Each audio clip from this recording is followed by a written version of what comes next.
And we are live. Selamat datang di klinik gratis Agile Kampus. Yoi, ini adalah acara klinik gratis kedua dari Agile Kampus. Yang pertama udah tuh 2 minggu lalu gitu. Nanti kita akan banyak bicara tentang Agile, software development, tentang software engineering juga masuk ya di Agile software development, atau bahkan sampai bahas tentang culture organisasi juga bebas sih di sini. Oke, kita perkenalan dulu.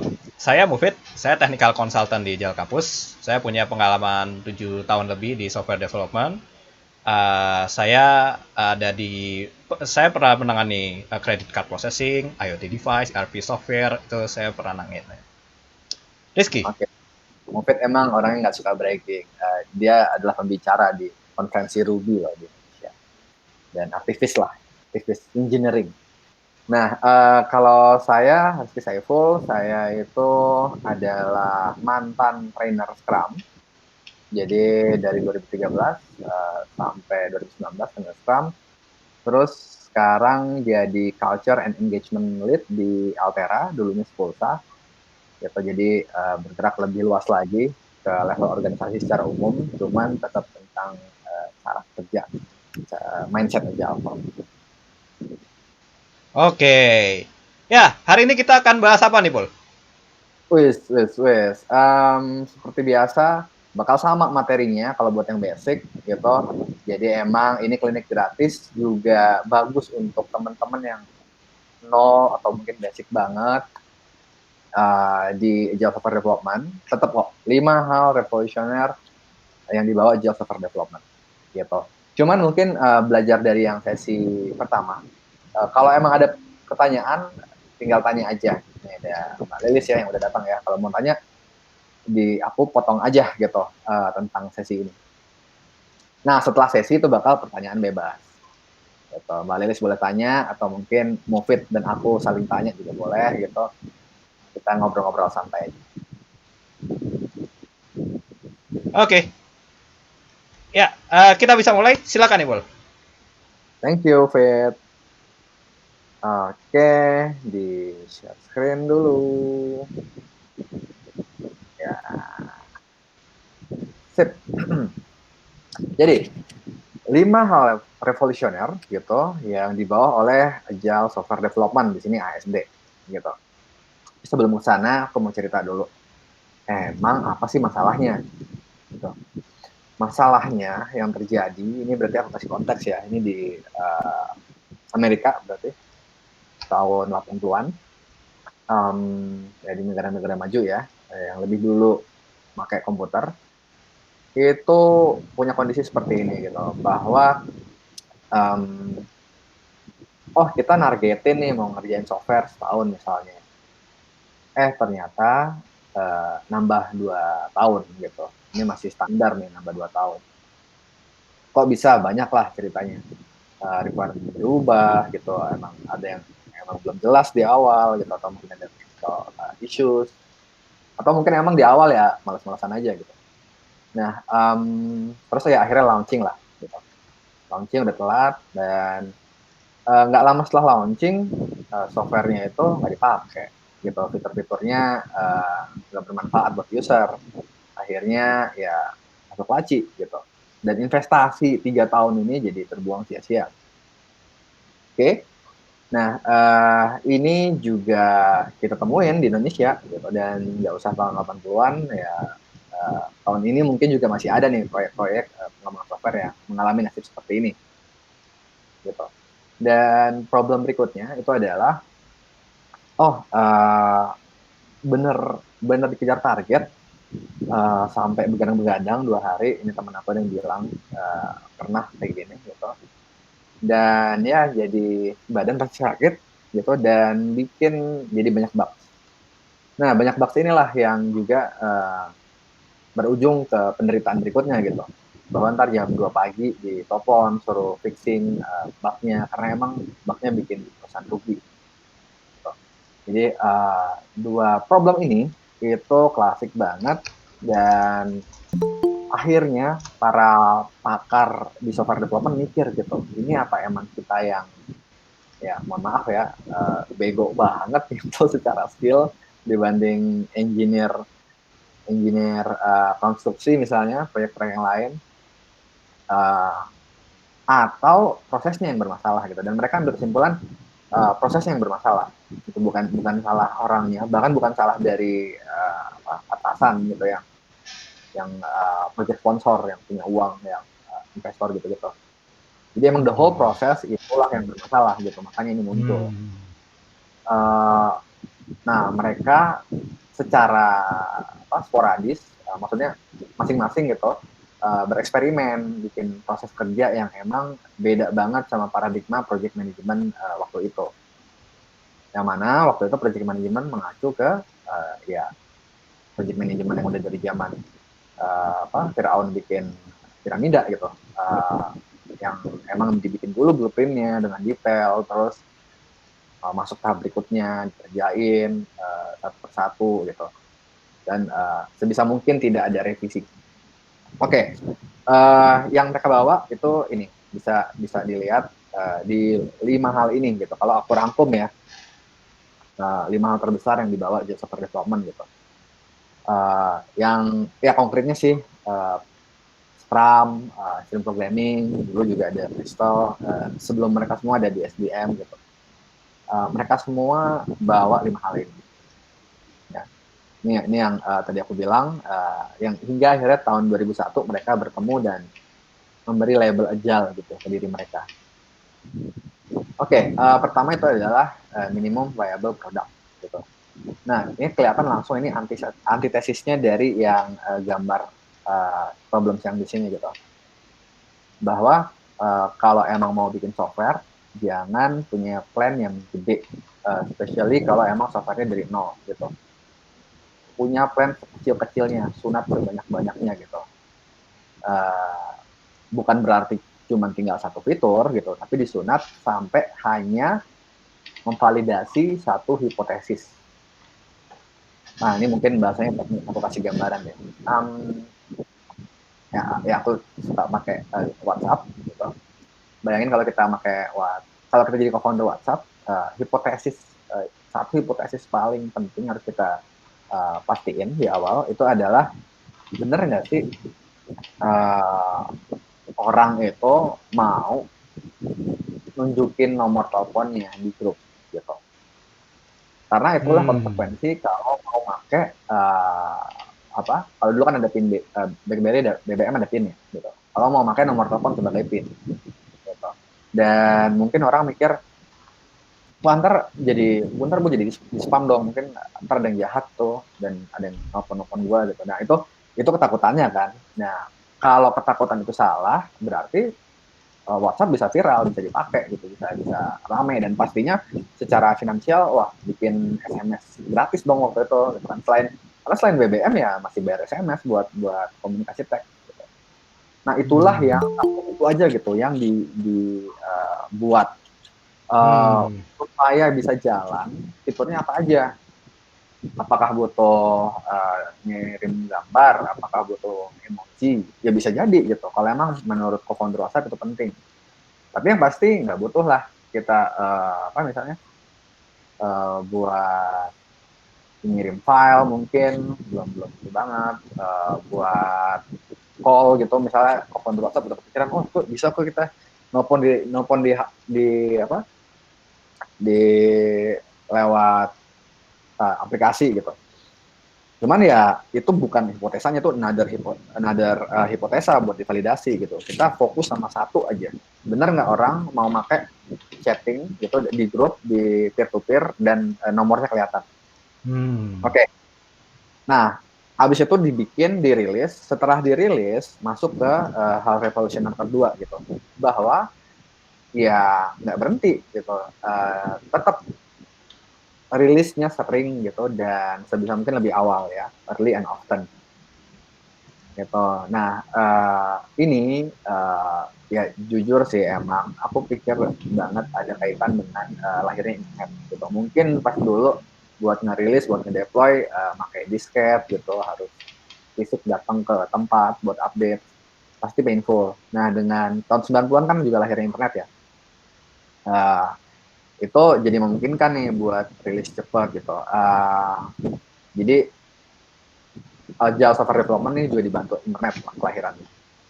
Nah, terus Hmm. terkait sama 2 dan 3 ini terkait banget gitu. Bahwa kalau emang kita ngerilisnya sering gitu, cuman ya berdasarkan asumsi kita aja, oh ya fiturnya bagus, kirim, fiturnya bagus, kirim gitu. Rilis gitu. Nah, kemungkinan besar kita ngerilis fitur yang salah yang nggak dipakai gitu. Maka kita harus ngedengerin benar-benar user komplainnya mereka gitu. Pas kita punya hipotesa, kita punya sebuah dugaan, ya kita rilis terus kita tanya, kita uber langsung gimana nih, bermanfaat nggak, dipakai apa enggak gitu. Uh, Kalau perlu ditelepon, dikontak langsung itu usernya kontak. Emang sih capek gitu, cuman itu penting banget buat mastiin lagi-lagi fitur kita dipakai. Karena kan ini ya, kalau dilihat nih, masalah yang dulu pas sebelum ada Java Software Development, oh udah dibikin tapi nggak dipakai, kan itu cost ya, apa namanya, kesia-siaan. Nah itu yang bisa dihindari kalau dari awal kita cepat validasi, ini disenangin apa enggak, dipakai atau enggak. Gitu. Nah yang nomor 4, nah ini juga penting. Kalau kita ngerjain nomor 1, nomor 2, nomor 3 gitu, dan itu benar-benar ya udah kita disiplin lah gitu ngerjain 3 hal ini. Nah kita itu bakal ngebut kerjanya gitu, dan bakal berpeluang untuk apa namanya, estimasinya itu jadi deadline gitu. Hmm. Kalau kita benar-benar user apa, fokus ke user terus dan cepat gitu, pace bisnisnya cepat gitu. Nah itu kita punya kecenderungan buat nanti jadi nggak peduli sama developer. Hmm. Nah ini yang ditekankan di poin 4 gitu, bahwa di Scrum, di XP, di Kanban, di SDM itu ada aturan yang bikin estimasi yang dari developer itu harus dihargai, harus apa, dianggap sebagai estimasi gitu, bukan deadline. Nah, kenapa? Ya karena di software engineering itu variabelnya lebih banyak, variabel barunya yang kita nggak tahu, kalau kita nggak tahu gitu, itu lebih banyak dibanding konstruksi misalnya, proyek konstruksi. Jadi wajar kalau emang miss-nya gede, peluang miss-nya gede. Nah, kalau proyek konstruksi karena peluang miss-nya dikit, variabel yang tidak diketahui sedikit, ya tinggal tambahin buffer aja biasanya sih udah aman gitu. Hmm. Nah, software engineering lebih liar gitu, nggak bisa ada rumus buffer atau kebiasaan buffer yang emang kita tinggal pakai. Ya kalau kita mau bener-bener itu banget, apa, pesimis banget, buffernya langsung dikali 4 dari estimasi awal. Nah itu juga kadang-kadang malah kegedean gitu. Hmm. Jadi lebih tepat kita tetap estimasi lah estimasi gitu. Cuman pasti kan kita pengen ada apa namanya, buat deal, kita orang bisnis, kita pengen buat deal keluar, kadang butuh janji, kadang pengen tahu tanggal berapa itu udah jadi apa aja gitu kan. uh, Pada akhirnya butuh estimasi gitu. Nah untungnya lagi-lagi ke poin sebelumnya, karena kita yang poin nomor 2 ini ya, rilisnya itu kecil-kecil sering, developer bakal lebih mudah buat mengestimasi, sorry, akurasi estimasi dari developer bakal lebih akurat gitu, dibanding nih yang ini nih kalau dilihat nih di problem sebelumnya 1 tahun gitu kan, wah ternyata jadi 2 tahun, jadi 3 tahun gitu. Kebayang ya, jadi modul-modulnya diperkecil itu bikin estimasinya jadi lebih akurat. Nah terus poin nomor 5 ini juga terkait bahwa kalau kita fokus di 1, 2, 3 benar-benar ngelayanin bisnis cepat, pace-nya cepat gitu, kita berpeluang besar bikin kodenya jadi nggak rapi. Nah, buat kita tetap bisa merapikan kode gitu, dan juga peluang bug jadi kecil, itu sebisa mungkin software kita dites fungsionalitasnya gitu, baik dari sisi user ataupun di sisi dalemannya itu oleh kode lain gitu. Jadi kita nulis kode dulu buat ngetes software yang akan kita buat. Gitu. Padahal fiturnya belum kita buat. Gitu. Nah itulah paradigma di test driven development.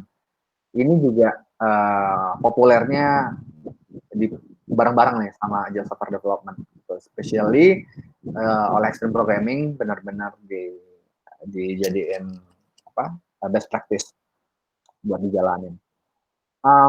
Itu sebenarnya udah mencakup menurut aku dari hal-hal yang penting yang inti gitu di Scrum, di XP, di Kanban, di SDM. Pas teman-teman nanti mempelajari Scrum atau Kanban atau apapun, selalu ingat 5 poin ini gitu dan dihubungin gitu. Oke, poin aturan yang ini itu buat mendukung apa sih gitu kan? Yang ini buat mendukung apa gitu. Jadi dapat why-nya, konteksnya. Nah, kalau mau lebih apa namanya lebih dapat lagi gambaran besarnya sebenarnya bisa digabung nih bahwa yang satu dan dua ini cepat gitu kan bagian yang tiga ini bahwa fleksibel gitu adaptif. Nah bagian keempat ini enduring tahan lama gitu dan nggak gampang jatuh. Kalau geraknya cepat lincah bisa pindah-pindah cuman gampang jatuh ya sama aja bohong gitu kan. Nah inilah kan tangkas itu bisa dibilang kata sifat yang terdiri dari tiga kata sifat ini. Gitu. Dan ini juga nunjukin bahwa revolusi yang dibawa di software development itu sebenarnya mindahin mindset project, ini kan project berarti kan, ke mindset product. Ini mindset bahwa kita ngikutin mengembangkan sebuah produk gitu yang nggak berujung sebenarnya. Kalau project kan udah jelas ada ujungnya. Gitu. Sekian sih Fit, kalau yang di sharing ini. Nah, itu tadi kalau ada pertanyaan monggo dari materi ini ya.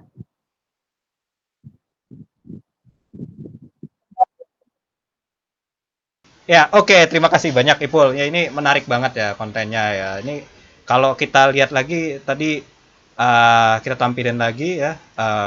Boleh lagi Ada nih. ada 5 tadi ya. Ada 5 tadi itu adalah inti dari sebenarnya semua agile itu masuknya tuh ke 5 konteks tadi ya. Ya, aku bisa bilang sih. Utamanya di 5 ini gitu. Nggak ada yang dikit yang di luar 5 ini. Oke. Menarik banget nih, Kol. Oke. Oke, silakan. Sekarang uh, kalau kita lihat dalam konteksnya di Indonesia nih, Pul, misalnya, ini gue bakalan coba bahas ya. Tadi itu salah satunya adalah user voice are heard. Wah, ini apa? Uh, Feedback dari pengguna itu didengarkan ya. Ini kalau konteksnya dalam software enterprise nih, Pul. Misalnya kita jadi vendor kayak gitu. Nah itu gimana nih kita menerapkan poin yang nomor 3 ini, Pul? Nah, ini menarik ya. Kita berarti pertanyaan mau itu gini. Kita jadi vendor ngerjain software yang buat dipakai sama klien kita. Gitu kan? Iya. Uh, gimana gitu caranya gitu. Yang mana kalau misalnya kita ngerjain software yang dipakai sama publik luas, contoh Twitter, Instagram gitu, itu lebih mudah mungkin dibayangkan Mufid ya. Ya. Kita coba. Soalnya kalau di Indonesia kayaknya software itu banyaknya kan vendor-vendor gitu ya. Jadi kita coba bahas yang itu dulu, Pul. Emang kendalanya biasanya apa? Kalau di, ya mungkin aku kendala karet ya. Oh, Uh, kita vendor, bikin software buat klien. Gimana? Lanjut. ya. Uh, kalau vendor yang disebut usernya itu siapa, Pul? Oke. Nah, ini menarik. Jadi, ini aku juga pengalaman banyak sih. Ketika kita bilang user, orang tuh suka merujuk ke ya udah klien. Biasa kan pas vendor dapat proyek gitu, ntar biasanya ada satu orang di PIC-nya lah ya dari klien. Nah, Terus kita jadi merasa dia nih si usernya, dia adalah user gitu dari software yang kita buat. Nah, kita ntar nanya fitur ke dia gitu, atau apapun juga ke dia. Yang mana sih bener-bener aja, oke-oke aja gitu. Cuman si PIC ini yang berarti kan dari perusahaan klien ya, aku kasih ya apa bukan deh dari perusahaan klien. Nah dia belum tentu itu benar-benar paham si real user. Nah siapa sih real user sampai jadi ada tambahan real gitu kan ya? Ya benar-benar orang yang emang make si produk yang kita buat gitu, yang dapat manfaatnya dari produk yang kita buat. Itu bisa beneran orang yang langsung operating the software, staffnya gitu misalnya, atau orang yang nggak nyentuh softwarenya, nggak pakai softwarenya, cuman dapat mengkonsumsi informasi dari software itu gitu. Misal bosnya lah, bos dari staff itu gitu. Ini pihak yang dapat langsung manfaat dari fitur-fitur yang si vendor buat. Nah, harusnya si vendor kalau ngikut sama yang tadi itu ngedengerin si ini nih si real user-nya gitu, bukan si PIC-nya. Kalau emang PIC-nya ini kebetulan real user, maka lebih enak. Gimana Oke. Pak? Menarik banget nih. Jadi uh, jadi user di sini itu bukan kayak kalau kita istilahnya user ini agak membingungkan soalnya ya kalau kita bicara user ini ya sebenarnya.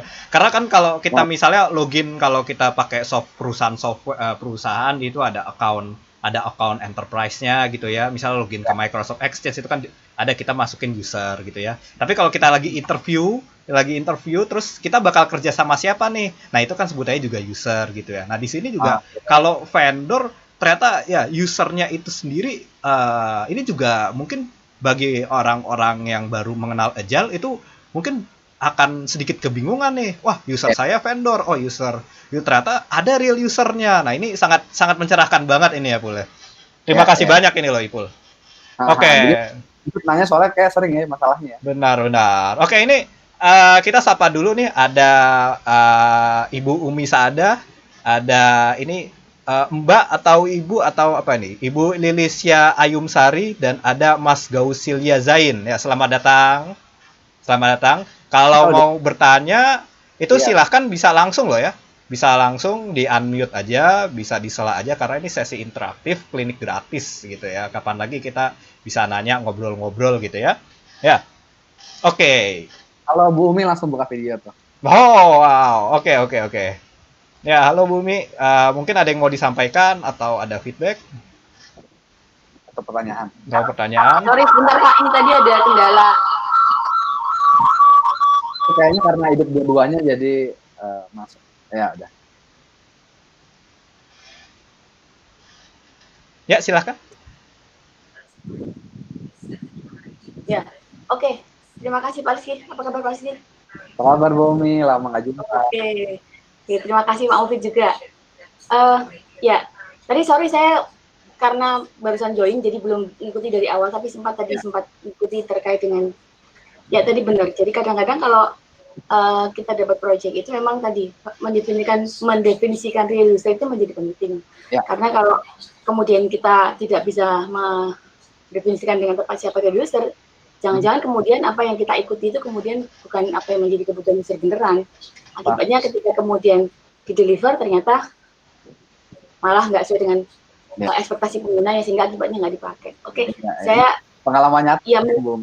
Iya. Biasanya kan kalau saya di mahasiswa ya, itu jadi memang dari awal itu penting untuk kemudian saya minta mereka untuk mendefinisikan real user.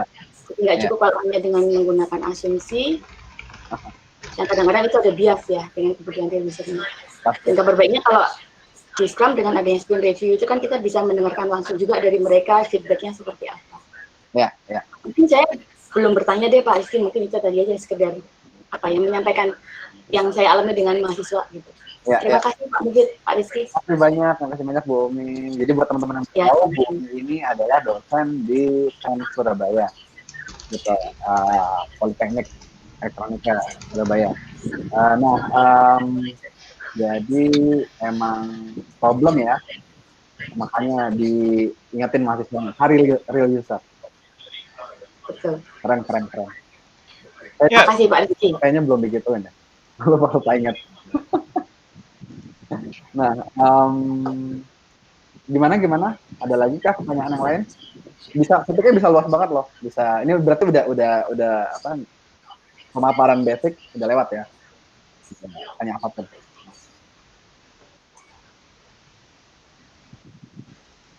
oke. Ya, ya, ya Halo, untuk halo ya, boleh sambil perkenalan dulu. ya sebenarnya oh ya udah kenalin dulu saya kan tadi kita user apa namanya? Maksudnya lebih condong ke user ya, real user atau end usernya itu iya nggak cuma end user sih, real user entah itu dari stakeholder entah dari end user. Pertanyaannya adalah ketika suatu ya, saya ngomongnya dari SDLC aja dulu dari software development. Biasanya kan software development kita pasti ketemu beberapa orang. Nah, pada suatu kasus yang memang aplikasinya atau softwarenya itu dipakai di banyak user, nah itu kadang klien itu malah seolah-olah kebutuhan user itu. Nah, gimana sih supaya kita bisa mengedukasi bahwa walaupun ini aplikasi itu dipakai banyak user dan ada perwakilannya, tetap kita butuh real end usernya gitu. Gimana sih cara kita mengedukasi mereka gitu? Terima kasih. Oke, menarik banget nih. Panggilannya maaf, siapa ya panggilannya? Mbak Lili saja, Mas. Mbak Lilis saja. Oke, Ibu Mbak Lilis. Oke. Ya, biar nggak salah gitu kan, biar enak aja. Ya, Ibu, ya nih kalau boleh saya ngulang nih ya. Ini Ya. jadi bahwa di sini istilahnya itu belum banyak yang paham bahwa kita harus motong birokrasi nih. Mbak Lilis silakan diluruskan kalau salah gitu ya. Jadi bahwa sebenarnya yang real usernya, yang benar-benar makainya seperti tadi Ipul udah menggambarkan, kalau jadi vendor, terus ada yang make, ya misalnya ada vendor apotek gitu ya. Kita ada apotek itu ada ngerjain suatu software buat ada vendor ngerjain software buat apotek, maka maka usernya itu adalah bukan bosnya apotek, meskipun bos apoteknya itu adalah yang ngasih duitnya dalam proyek tersebut ya. Jadi dia bukan real usernya, bukan juga vendornya, meskipun dia yang develop, meskipun dia yang ngetes, bukan real usernya juga. Jadi real usernya itu yang pakai software ya si apotekernya, si kasirnya, ya si salesnya kayak gitu. Nah, gimana itu Bul? Kira-kira kita ngasih tahu pihak mana sih yang sebenarnya kita harus edukasi, atau gimana sih cara menyampaikannya, atau apakah harus ada kontraknya kah, atau harus bagaimana gitu Bul? Ya, Oh, Yang gimana? tadi dijelasin kurang lebih kondisinya seperti itu. Yang Oh, saya pengenin adalah gimana supaya ketika kita ketemu dengan vendor kan biasanya yang di invite atau diundang adalah pemegang keputusan. Nah, pemegang keputusan itu entah dari bos, entah dari perwakilan segala macam. Padahal kan ketika kita membangun suatu aplikasi yang bersifat publik, dia akan terjun ke end user yang dimaksud adalah orang yang benar-benar menggunakan aplikasinya.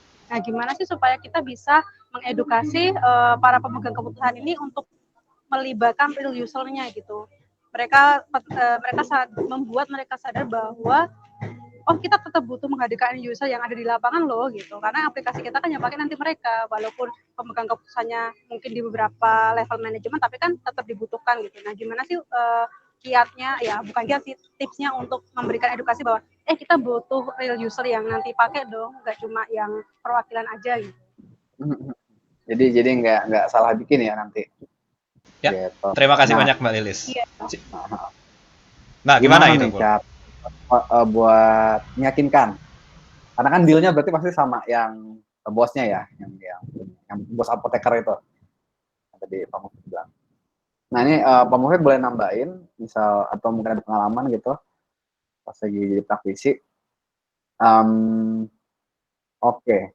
Aku sih pas dengar kalau dari pemaparan Mbak Lilis dan Mufid tadi, mungkin dari pemaparan aku sendiri juga ya barusan ya, bahwa releaser itu staff loh gitu yang make, yang ketemu sama softwarenya langsung. Nah, itu benar. Eh, tapi kalau bicara mungkin di lapangan, sebenarnya cukup sering juga gitu bahwa releasernya juga si PIC gitu. Yang ini kebetulan mungkin si bosnya gitu. Jadi ada kan yang kontak kita gitu, terus bilang butuh sebuah software untuk dibuatkan di organisasinya gitu.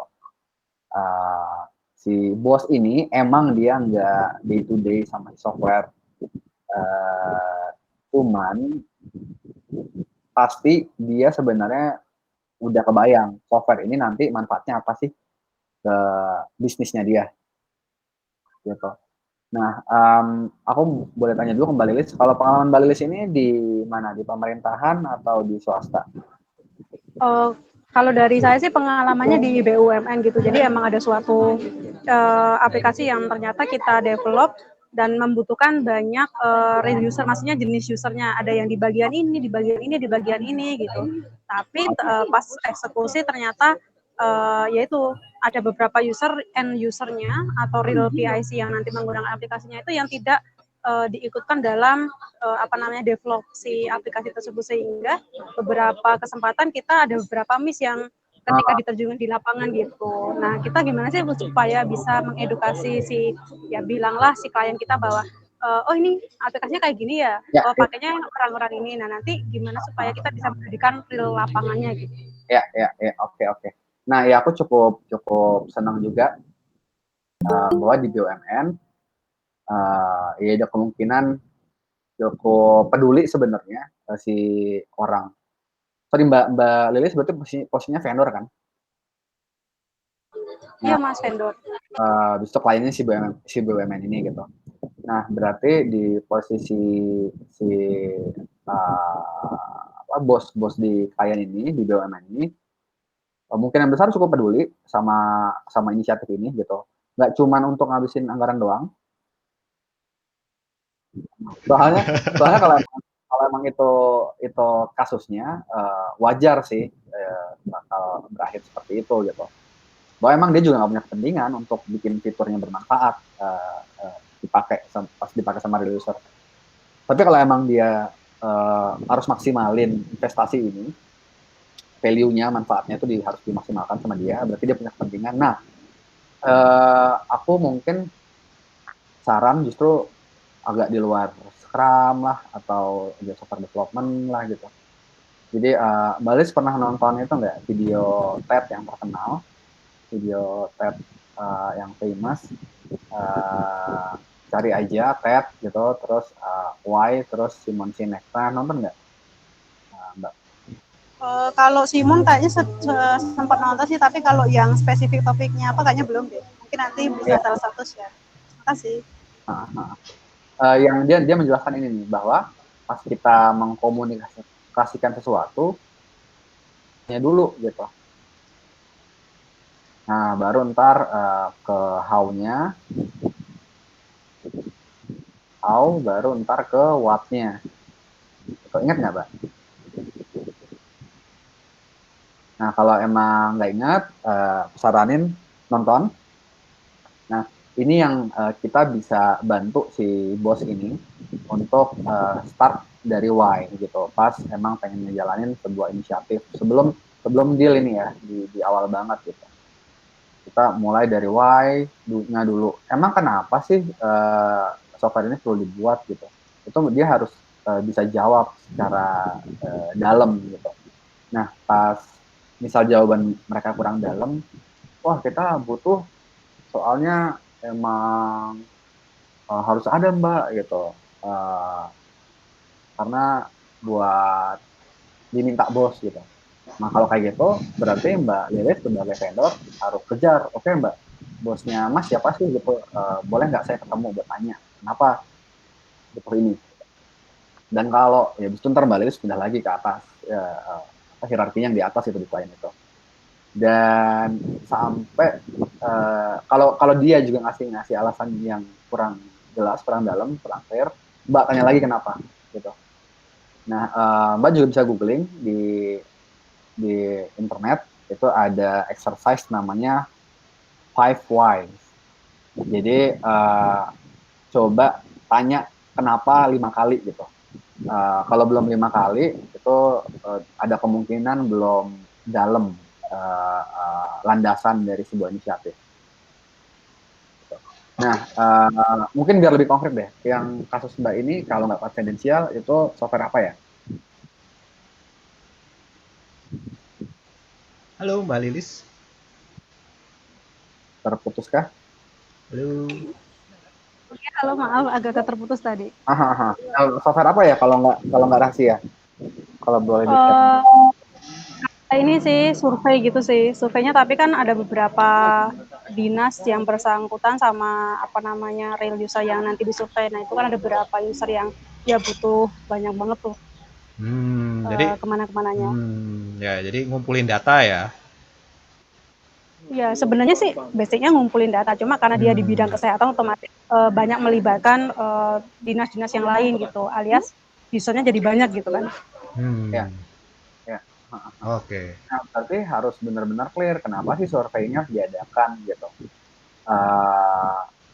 Nanti dari situ, kalau itu udah clear banget alasan survei ke dinas ini diadakan, nanti kita jadi mudah tuh memetakan pihak-pihak mana aja yang wajib terlibat. Nah, itu yang memang harus ada deal ya, gitu. Ya mungkin yang Bu Umi bilang dia minta mahasiswanya di awal sebuah project pengembangan software, mungkin itu cari dulu real usernya dan emang beneran deal nanti sama si kliennya gitu, sama sepakat real usernya ini loh gitu. Nah dalam konteks aku jujur di posisi sekarang masih agak bingung. Survei berarti pihak yang disurvei atau pihak yang mengkonsumsi data surveinya itu yang kata Mbak Lilis miss buat dilibatkan. Yang disurveinya mas. Iya, bukannya di surveinya sih, maksud saya maksud saya kayak apa ya? Kan surveinya itu nggak langsung end user. Oh, makasih. Oke. Apa namanya? Oh iya, kan surveinya itu tidak langsung end user, jadi melalui perantara lain, sehingga adalah orang lain lagi. Oke. Nah itu juga berarti bikin problem juga tuh nanti bahwa surveyornya yang eksekusi itu ada pihak lain lagi gitu kan. Tapi Nah, kalau kita perhatikan ya, kalau kita perhatikan sebenarnya, agar ini kita biar lebih konkret aja ya. Jadi kalau dalam konteks seperti ini sebenarnya ini udah lebih kepada decision bisnis, bukan kepada apakah bisa diselesaikan oleh agile atau tidak. Jadi itu lebih kepada keputusan bisnis, dan pada akhirnya yang bisa saya katakan itu seperti misalnya kita melakukan cost benefit analysis, misalnya begitu. Nah, apa kaitannya dengan cost benefit analysis? Nah, kaitannya adalah kan kita misalnya nyari real user. Nah, nyari real user itu kan juga nggak gampang. Berat usernya kan harus ada waktu buat kita tanya-tanya segala macam gitu ya. Nah, tapi kan ada benefit juga yang akan ditawarkan. Software akan lebih akurat, software akan lebih sesuai dengan di lapangan. Nah, itu hal seperti itu harus dikalkulasi. Jadi ini sebenarnya prerequisites yang ini agak cukup sulit ya. Saya agak cukup sulit mengatakannya jika ini berkaitan dengan agile. Karena ini sebenarnya nggak ada berkaitan dengan agile gitu. Karena ini berkaitan dengan proses berpikir dalam bisnis seperti itu.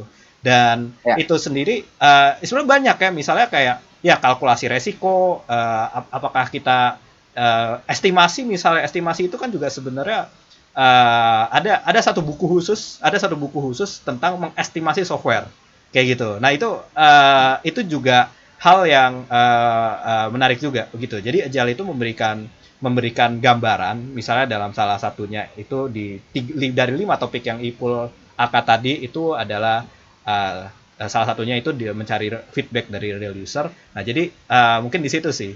Kalau saya bisa mengatakan mungkin 2 hal. Pertama di cost benefit analysis, yaitu gimana kita ngasih tahu ke pihak-pihak terkait resikonya ini kalau kita mau mendapatkan ini. Begitu. Tapi kalau misalnya kita tidak kalau misalnya kita tidak nyari real user, ada resiko lain yang akan kita dapatkan. Misalnya mungkin software tidak sesuai dan kemudian harus dikerjakan ulang dalam waktu 2 tahun misalnya. Nah, itu menurut saya komunikasi harus seperti itu. Dan ini juga tergantung banget dengan cara vendor berkomunikasi, cara ya saya cuma bisa bilang there is no easy answer. Jadi ini nggak ada jawaban yang mudah untuk hal ini. Tetapi yang saya bisa katakan adalah kira-kira seperti itu. Kalau kita bisa memberikan analisisnya, sebagai pihak yang peduli terhadap hasil software yang akan diterima, itu adalah kita mengkomunikasikan resiko dan benefit dalam melakukan sesuatu. Nah, jika jika misalnya ada resikonya misalnya lebih besar daripada benefitnya, ya itu dikembalikan lagi kepada vendor. Apakah memang ya misalnya dalam konteks ini vendornya butuh uang gitu ya, jadi ya memang harus dikerjakan gitu, tapi resikonya begini ya, itu kembali kepada keputusan bisnis. Tapi kalau saran saya adalah pertama di sana cost benefit analisisnya dilakukan dan kemudian itu dimasukkan ke dalam kontrak sehingga kita semua paham bagaimana resiko-resikonya itu kita semua paham. Kira-kira seperti itu kalau menurut saya. Ipul silakan kalau ada tambahan. Nggak tambahan kok. Itu aku ngerangkum aja. Jadi Mbak Lelis yang Mas Mufid bilang itu aku setuju banget. Sama sih gitu bahwa kalau tadi kan bilang cost benefit analysis, terus aku bilang kan yang 5 whys. Ini terkait nih gitu. 5 whys sama cost benefit analysis, dan ini sebenarnya juga di luar agile secara umum, maksudnya buat ntar kita ngerjain project yang waterfall, project konstruksi gitu, project event, ataupun kegiatan operasional, ini juga bagus buat dilakuin nih di awal gitu. Nah, ini yang emang no easy answer, maksudnya ya aku mungkin cuma bisa kasih rujukan, Mufid juga kasih kata kunci gitu, nanti ntar bisa belajar, bisa nanya-nanya, bisa googling gimana seni berkomunikasi nanti ke bosnya ini nih dari itu. Dan apapun itu bener-bener dibikin jelas, bener-bener dibikin ya sepakat gitu kan. Bu Umi bilang cari dulu tuh siapa releasernya, disepakatin. Itu yang Mufid bilang dengan kontrak gitu. Jadi setelah ini cukup clear, ya udah beneran di-dealkan, ditambah sepurus putih gitu. Apa yang diketahui yang harus disepakatin siapa releasernya gitu. Kalau misalnya survei, siapa yang survei gitu. Dan kita agile di tengah bisa jadi berubah, ada hal baru yang kita ketahui, tapi ini wajib banget buat clear di awal. Sama kok agile software development juga kayak gitu. Kalau perihal ini ya, why sama ya siapa releaser dan cost benefit analysis tadi gitu. Ya, gitu sih. Menjawab nggak kira-kira Mbak Lelis? Cukup lebih jelas sih Mas gambarannya. Makasih ya Mas Rizky, Mas Mufid. Ya. Oke. Ada lagi kah pertanyaan? Kalau nggak ada, Mufid ada pertanyaan kok. Itu juga ada. Oke, kita seperti biasa ini sesi 2 mingguan, hanya 1 jam. Jadi kita ada waktu kurang lebih 7 menit. Kita bisa berakhir lebih cepat, tapi juga bisa berakhir lebih lambat. Jadi ya kita sesuai dengan alur saja, karena ini memang sesinya santai. Nah, kita coba bicara lagi ke yang Ipul sampaikan tadi. Salah satunya jadi saya ngulang ya, tadi pertama itu adalah MVP. Kedua adalah rilis yang sering, ketiga adalah feedback. Nah, saya mau ngebahas saya mau coba salah satu hal yang paling sulit itu dilakukan adalah early and often release. Mungkin nanti kita akan ada satu sesi sendiri ya untuk membahas ini gimana sih caranya, maksudnya early and often release itu kayak gimana sih gitu ya, karena memang di sini itu artinya mecah-mecah fitur dan kita harus menerima bahwa fiturnya itu bisa jalan meskipun dipecah-pecah. Jadi kira-kira seperti itu. Ya, nah, tapi saya memiliki pemahaman bahwa memang ini sulit sekali di beberapa kultur karena memang biasanya kita pengen langsung besar gitu ya. Tapi kenyataannya memang kita harus pecah-pecah dulu juga gitu. Misalnya waktu kita ngeliat peluncuran SpaceX ya, waktu peluncuran SpaceX roket itu ya, roket yang besar itu, peluncuran SpaceX itu awal-awal diluncurin itu tidak berawak. Jadi hanya mesinnya aja, dites mesinnya jalan nggak nih ke atas. Nah, nggak ada bagian kokpitnya. Buat naruh astronotnya tidak ada bagian untuk astronotnya. Nah, itu kan satu hal yang sebenarnya straightforward. Sebenarnya itu sangat straightforward, sebenarnya itu sangat jelas, tapi memang ada kultur-kultur yang emang harus kita biasakan dan memang ini cukup menantang seperti itu. Aku pikir yang roket tadi itu emang di NASA nggak kayak gitu dulu? Ya, di NASA juga seperti itu tentu saja. Cuman kita punya poin yang sama, yaitu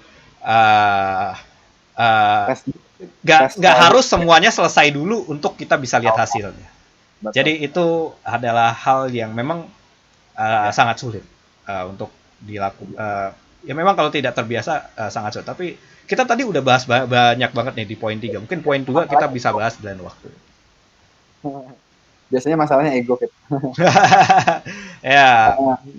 Dirilis antar terlihat jelek. Ya. Oke, baik.